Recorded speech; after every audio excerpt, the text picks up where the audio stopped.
Some NFL news and notes from around training camp. Again, the second full week of training camp getting underway yesterday. And there's been a lot of conversation, DRS, and we will continue the conjecture to start off our second hour in terms of the quarterback contracts and the big money that was spent this offseason, this past weekend, the last few off seasons, about what quarterbacks truly deserve. The salary cap on the rise. As we have shared countless times, it's not about your performance, it's about your prospect. And it's really just, frankly, about market value and what makes financial sense at the moment. The top 10 quarterbacks in the National Football League in terms of salary does not feature Patrick Mahomes, $45 million per year for a guy that has won 3 Lombardi trophies.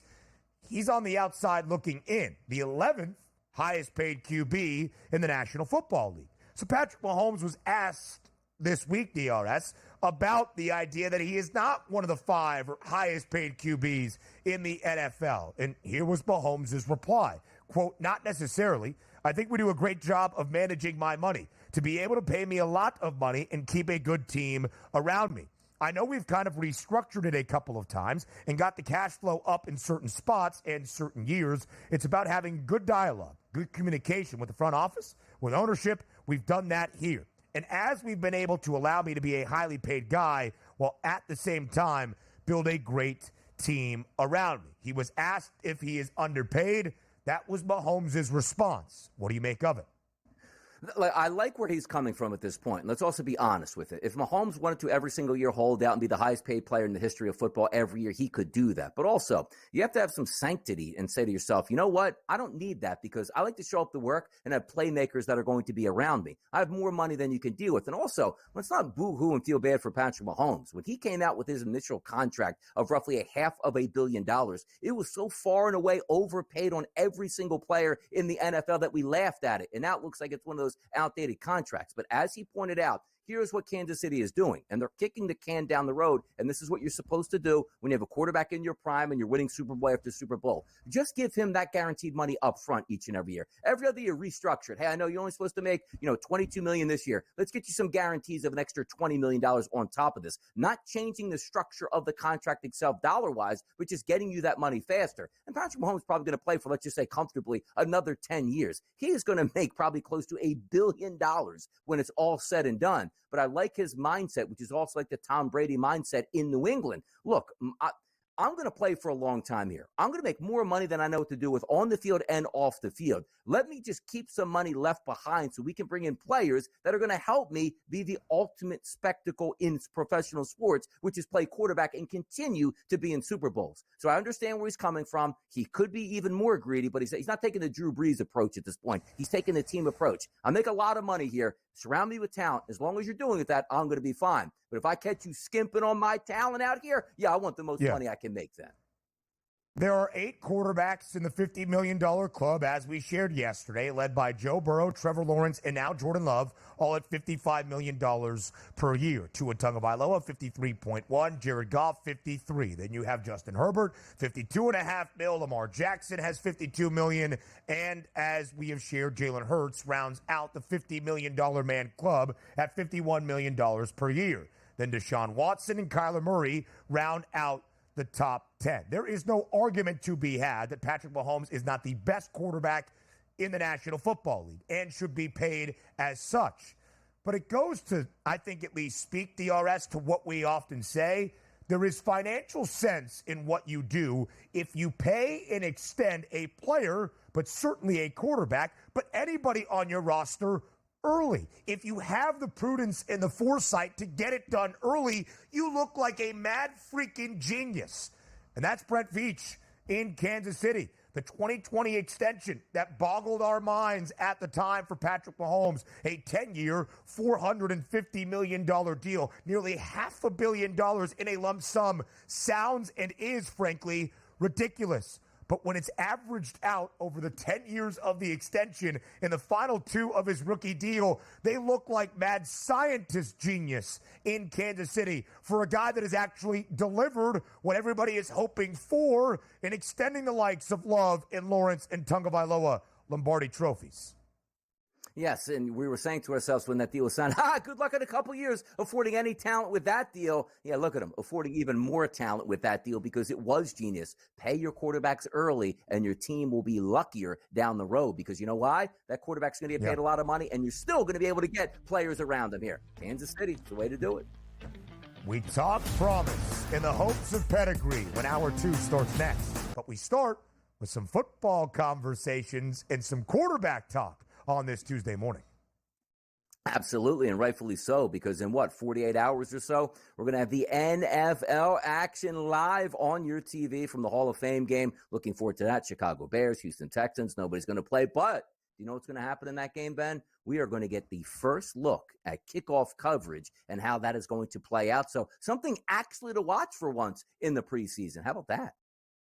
Yeah, it's going to be a ton of fun. It has sparked some controversy. Of course, there is conversation. If you are on the forefront, you can take advantage of those new kickoff rules in the National Football League. Also, if you're getting paid the big bucks at the quarterback spot, you are now expected to deliver. Donnie, as we have shared, right, you pay for promise. You pay for prospect. You do not pay because of what has happened and pedigree. When you look around the National Football League and the quarterbacks that have been raking in the big bucks, 4 of these 5 highest paid quarterback salaries, of course, on an average annual basis, have been extended this offseason. And Joe Burrow at the very end of the offseason last summer for Cincinnati. Jordan Love, Trevor Lawrence, Tua Tagovailoa, and Jared Goff all inking those new deals this offseason, all making $53 million or more. So, as we have a quarterback conversation, of the quarterbacks who have signed a new deal or those still in the running for a hopeful new contract extension, who is the first to match the money with a championship? Who wins a Super Bowl first? That was the question to you all in Fade the Public.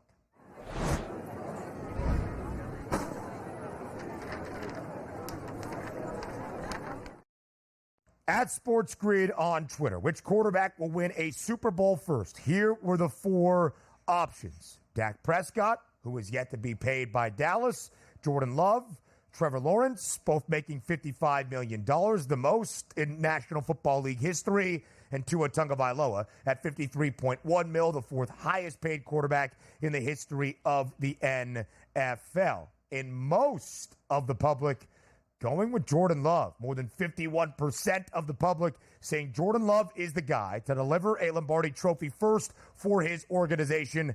That, of course, would be to the Green Bay Packers. And I absolutely agree with the public here. Now, last week, 2 weeks ago, putting the public on suspension with some of their voting practices here, I didn't agree with here. I absolutely agree with this. And they nailed it from both ends of the spectrum. If you have 4 quarterbacks listed here, and of course, some people voting with their, own individual players, and we love to see that as well. But let's just focus on the 4 that we have listed here. Dak Prescott, Jordan Love, Trevor Lawrence, and Tua Tagovailoa. Who's getting the most votes right now? And the guy I voted for is Jordan Love, 51.4. I'll explain that in a second. Dak Prescott getting 10%, the low end of the totem pole, makes too much sense here. Now let's go over why these individuals are getting these voting numbers. Jordan Love, to me, looks like he's ready to take that next step in the NFL. On a franchise here that surrounds him with talent, you think he has a long runway. The next 10 years should be pretty exciting in Green Bay. And I think he has a legitimate chance over those 10 years to win a Super Bowl. But if we take a look at the opposite end, yeah, of course, Dak Prescott. You might even be able to argue Dak Prescott individually might be the most talented quarterback on that list. But who does Dak Prescott play for? The Dallas Cowboys. They don't win anything. They don't win in the playoffs. They don't win anything. They haven't done so since the mid-1990s. So we're looking at Dak Prescott saying he's got to overcome the Dallas Cowboys and Jerry Jones as that huge anchor weight right now that's tying him to the bottom of the ocean. He has no shot to win. Why? Because the Dallas Cowboys have no shot to win. You take a look at Trevor Lawrence. Ton of talent here. Only 16.9% of the votes. Understandably, that talent just hasn't matriculated into the NFL in deep postseason success. Tua Tagovailoa, love the kid. Love the Miami Dolphins. They'll win double digits. But I still worry about the injury process over his career. So if we're just narrowing everything down, it makes the most sense right now. Jordan Love has a great head coach. Looks like he's going to be a great quarterback in a good scheme, and he's going to play for the next 10 years. Jordan Love was my vote as well. Completely agree with the way the public went here, Ben. I think despite having the least amount of sample size and maybe the most proven background at this moment, Jordan Love is the right way to look. There was the most optimism around Love and the Packers of any of these quarterback and franchise duos that we see here. Now, it's not all on Dak Prescott. The fact that since 1995, the last Super Bowl championship for the Cowboys, in their 13 playoff appearances, they have never gone past the divisional round or reached even the NFC championship game. But his postseason record is not stellar, just 2-5. So there are questions about Dak Prescott and the ceiling that he brings the Cowboys to. Trevor Lawrence, the playoff victory in his second year. There was only optimism in Duval County. I think if we would have asked this question last offseason, Trevor Lawrence probably would have run away with this poll. He was banged up down the home stretch last year. The Jaguars dropped 5 of their final 6 games. The Texans come out of nowhere to win the AFC South. That division will be the focus of Win Total Tuesday, live right here on the early line starting in this second hour. But, of course, the Jags kind of went off the tracks to end out last season. I still remain hopeful for Jacksonville. Tua Tagovailoa, the offense, not the question. The production, not the question. The stats and the points, not the question. In South Florida, it's the overall team, and is Tua that X factor and difference maker to elevate Miami as a franchise to a true Super Bowl contender.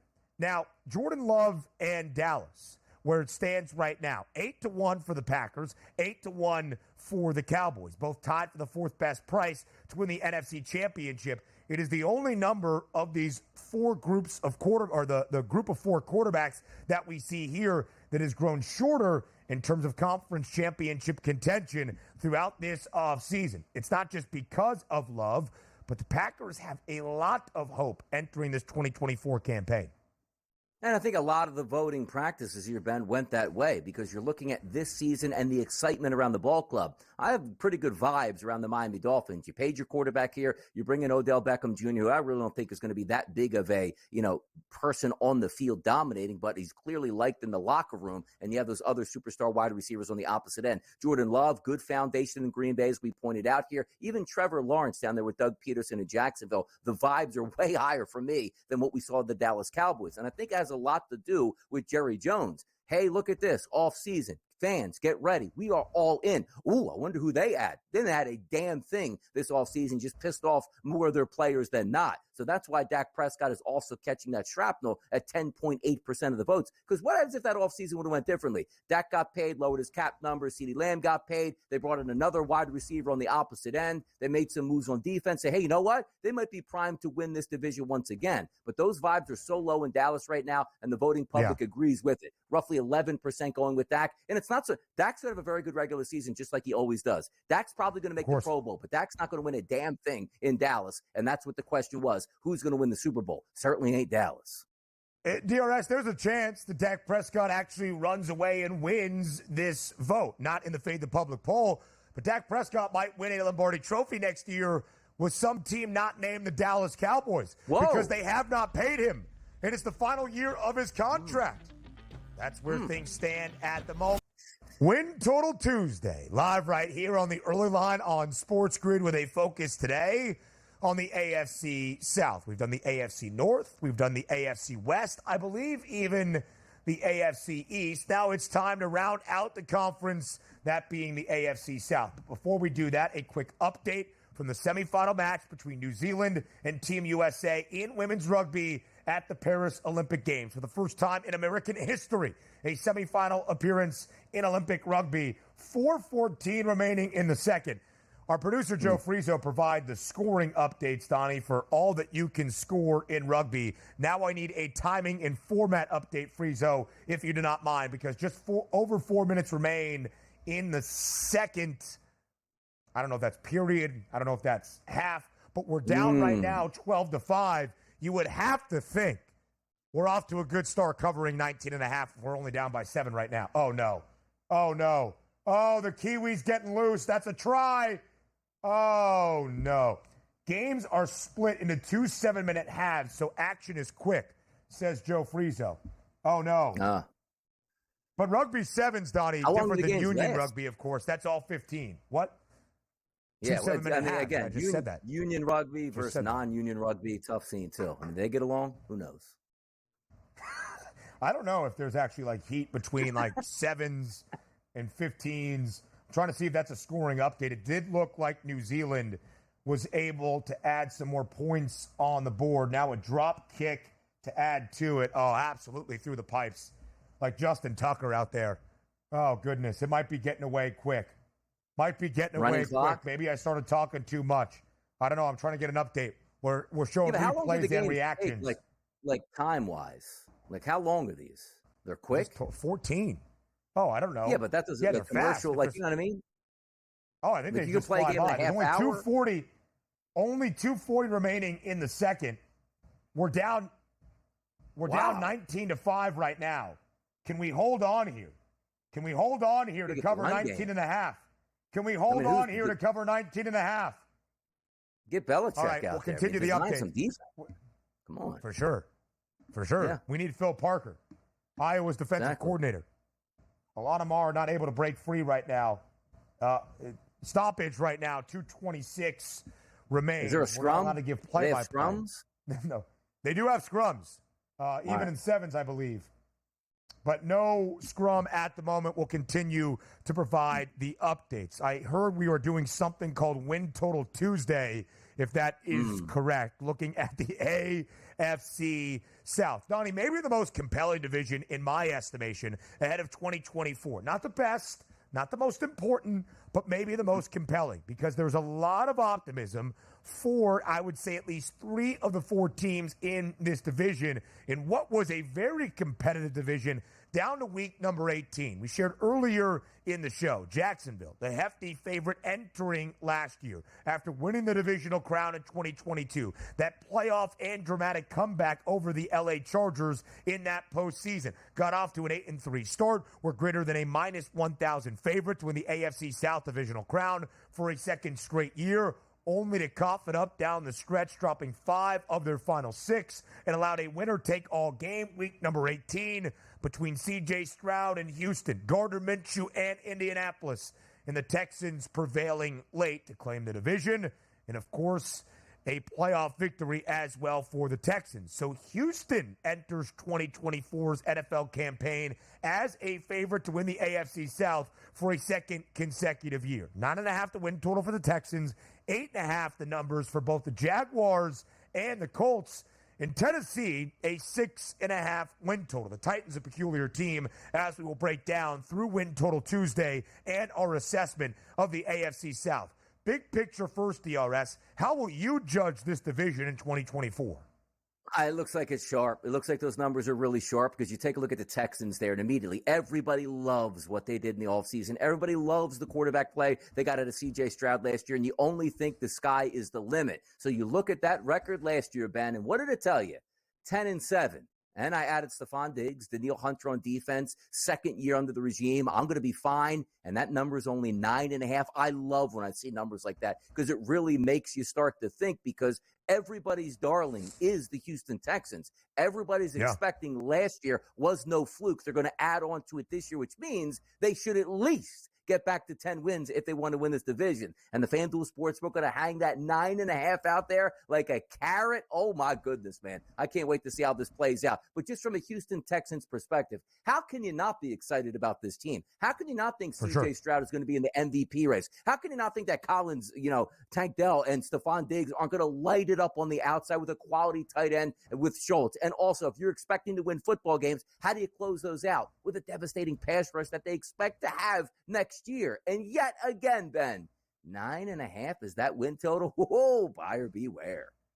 A good defense under DeMeco Ryans in his first year as the head man in H-Town. They made many moves to bolster that defensive line this offseason as well. Not just the big prized acquisition of Stephon Diggs, but the extension of Nico Collins, who was actually C.J. Stroud's top target during his rookie campaign. Dalton Schultz, the tight end, extended. It is only hope. It is only optimism. It is only expectation now for the Texans.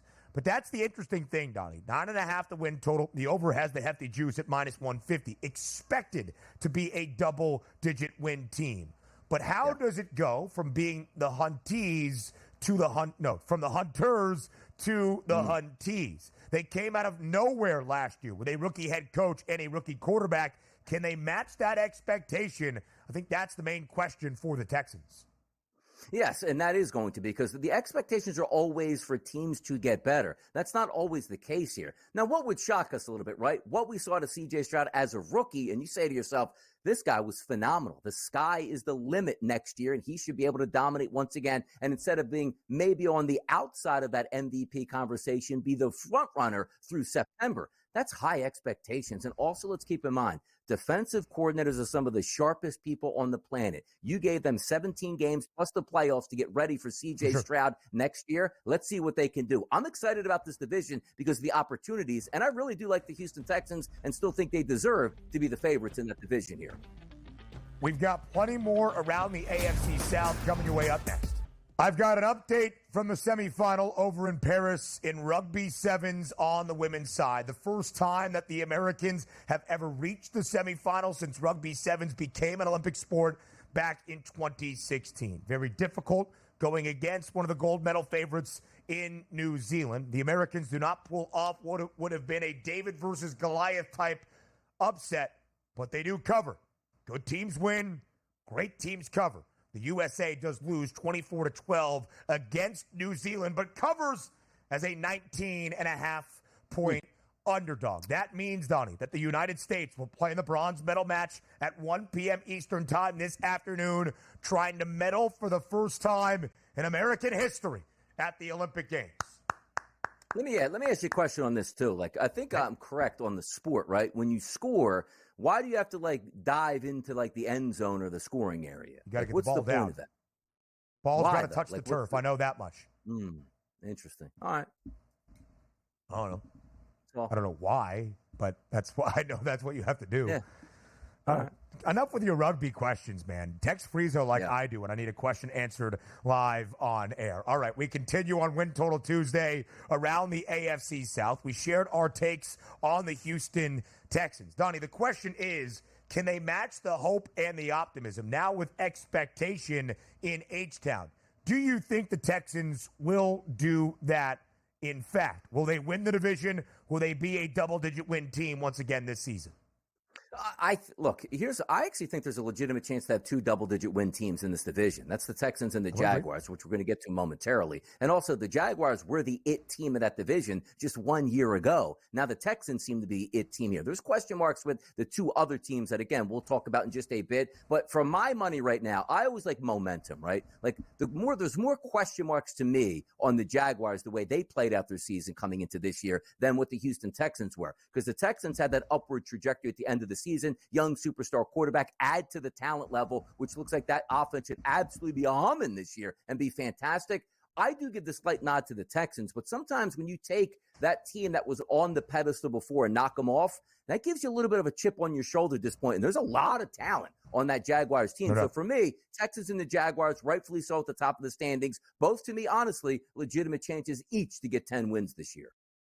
So you see the gap now, right? Plus 154 Houston, short favorite to win the AFC South divisional crown for a second straight year. The Jaguars have moved back at plus 270. I'm not exactly sure in March when the divisional odds for the 2024 campaign opened up, but I know when they did, I bet Jacksonville. It was a 2-1 price. They were only 5 cents behind Houston. The Texans were the short favorite at plus 195. Much with the thought that you just laid out on the Jaguars. They were the it team at this point last offseason. They had the young superstar quarterback in Trevor Lawrence. They were riding the momentum over after an unlikely postseason victory against the LA Chargers and a very talented roster. And they looked good, 8-3 through week number 12 last year. Minus 1,000 or even greater the price on the Jaguars to win the AFC South title for a second consecutive year. And then things got off the tracks. Trevor Lawrence, a guy that more than anything has been available and out there throughout his college and NFL career, missed the first game of his 3-year NFL career, was banged up with a litany of injuries, and never really looked right down the stretch in the most significant games when Jacksonville needed him to be. I'm not giving the Jags a pass. They coughed it up. They had every opportunity to still win the division and earn a playoff berth for a second consecutive year. But if Trevor Lawrence is healthy, and I expect him to be, I think the Jaguars have a great shot of rivaling the Texans for the top spot in this division. Not in love with the Jaguars' offensive line, but let's just say they get some decent offensive line play. Why aren't we cooking? We got weapons at wide receiver, at tight end, in the backfield, and at quarterback, and also focusing on that defense here. That's still a solid secondary with a couple athletic linebackers, but more importantly, let me tell you something about this guy, JHA over there. They used to have a guy named Josh Allen last year. Great pass rusher, lives it up. Now they got a guy named Josh Hines Allen, maybe the best pass rusher in the game. This team should do some damage this year. The expectations of last year should transfer over to this year. I think 8.5 is a low number because also the expectations with that big contract for Trevor Lawrence, he knows this has to be a season that he seizes control of the South. There's a good chance that they win this division, but I would like to bet that over 8.5. I think that makes a lot of sense on the Jaguars this year. Maybe not in their prime, but a couple of veterans have been added by Jacksonville up front. Mitch Morse, who was the anchor of the Buffalo offensive line at the center spot, and Brandon Scherf make their way over this offseason. Good moves out of the Jags. Hour 3 is up next on the early line. And Win Total Tuesday continues here with a focus on the AFC South to start off this third and final hour. Craig promised me if anything big goes down with the Philadelphia Phillies, I will be shared into that knowledge, which means if Mike Trout is on the move, if anything is going towards the Philadelphia Phillies today, it will be shared with me first, and I will get to break that news. So there you go. The only thing that I care about, Craig Mish on the phone, looking like breaking news is happening that he can share with us. A text, a call, I don't care if he interrupts either of us. I want him in insider mode when Daily Bases starts. Friezo, please let him know. That is what the standard that we hold him to today. If Craig is already in our virtual green room, I hope he can hear me. Let's continue Win Total Tuesday, DRS, around the AFC South. We have focused on the two top teams in the division, the Texans and the Jaguars. 9.5 the total for Houston. The over has the juice at -150. Expected to win the division and be a double-digit win team. The Jags have some juice on the over at -115 of that win total of 8.5. Expected to be above 500, contend for the top spot in the division, maybe a wild card spot around the AFC. But there were 3 teams last year in the AFC South that finished with a winning record, and that included the Indianapolis Colts. Almost improbable, much in the same way that Houston got to the postseason. A similar conversation for Indy. Don't forget, it was a winner-take-all game, week number 18 on that Saturday night to decide the division, and the Colts had a lead late in that second half. But it wasn't the rookie quarterback under the rookie head coach that led Indianapolis to that point. Anthony Richardson only played in 4 games, had season-ending shoulder surgery early on in October. It was Gardner Minshew. He's no longer in Indy. AR is healthy and ready to take the reins into his sophomore, but really, truly rookie season in Indianapolis. What is your outlook, Donnie, for the Colts? A win total of 8 and a hook.